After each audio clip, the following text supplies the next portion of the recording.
Hi, this is orbital notation. Today in class, we reviewed electron configuration, which was our 1s2, 2s2, 2p6, etc. And then later in the class, we built upon our electron configuration and we introduced something called orbital notation, which is the topic of our video today.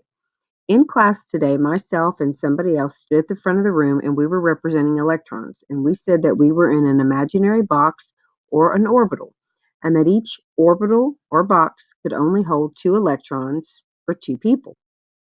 And then one of us spun to the left and one of us spun to the right, and that represented an electron in the orbital spinning to clockwise, and then the other electron spinning counterclockwise.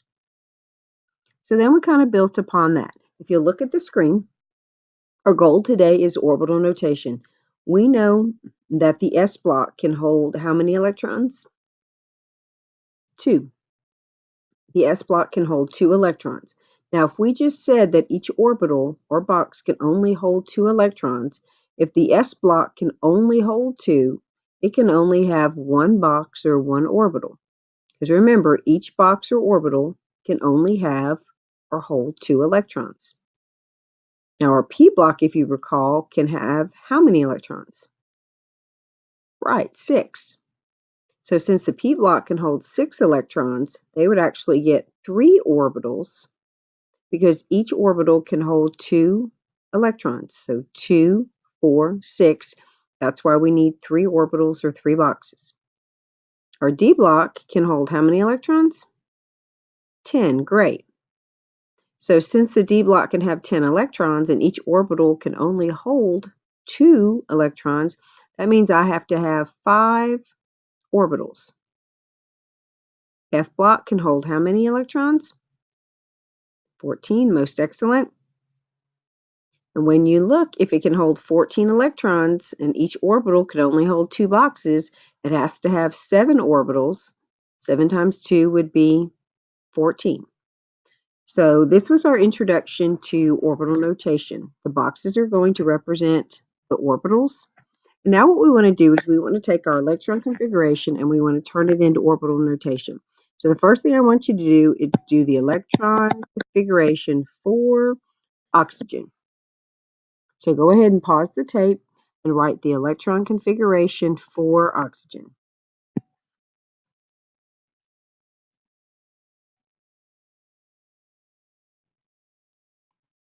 Okay, did you get 1s2, 2s2, 2p4?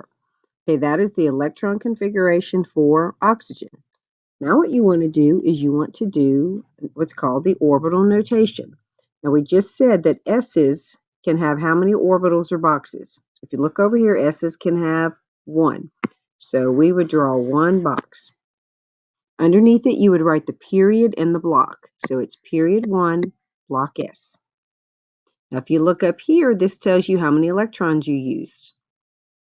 So 2 electrons, so I used 2 electrons, but each orbital can only hold how many electrons? 2, most excellent. So this orbital can hold 2 electrons, and I used 2. So the way you show the electrons is you draw 1 arrow up. You always do your up arrow first.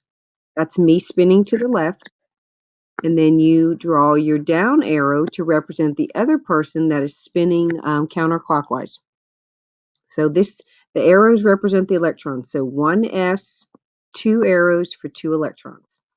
This is the beginning of our orbital notation. Now let's do this one. All right, 2s2.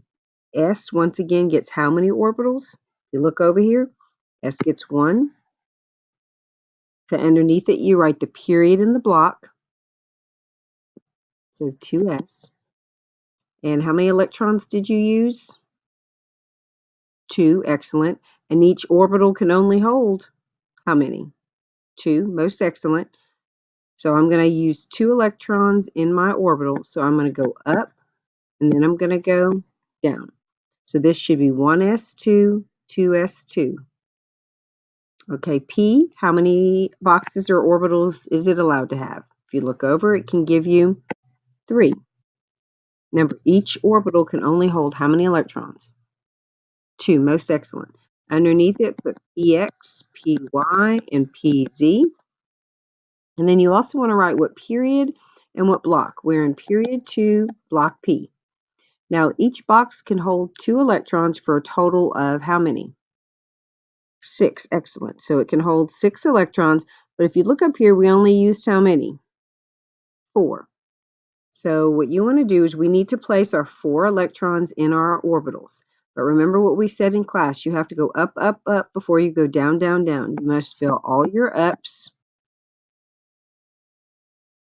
Then I can fill my downs. So go up, up, up. That gives me 3, but I have to place 4. So my fourth one is going to go down. So 2p4. Okay, I'm going to give you a couple of examples to try. I want you to draw the orbital notation for sodium. You pause the video, draw the orbital notation for sodium. Remember, first you have to write the electron configuration, then you can do the orbital notation from it.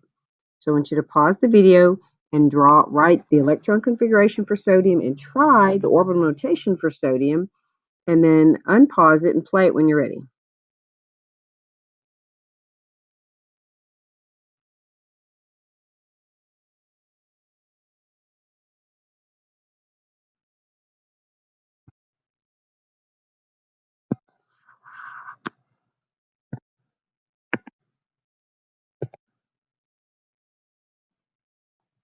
Okay, this drawn a little differently, but this is what the orbital notation for sodium would look like. Did you get it right? Awesome. All right, pause the video again, and I want you to do the orbital notation for nitrogen, oxygen, fluorine, and neon. Nitrogen, oxygen, fluorine, and neon. Pause the video, draw it out, and then turn the video back on when you're ready.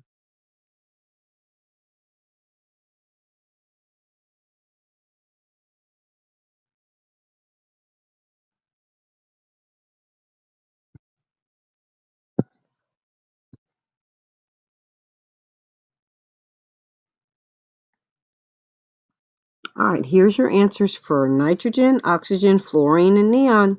Circle out.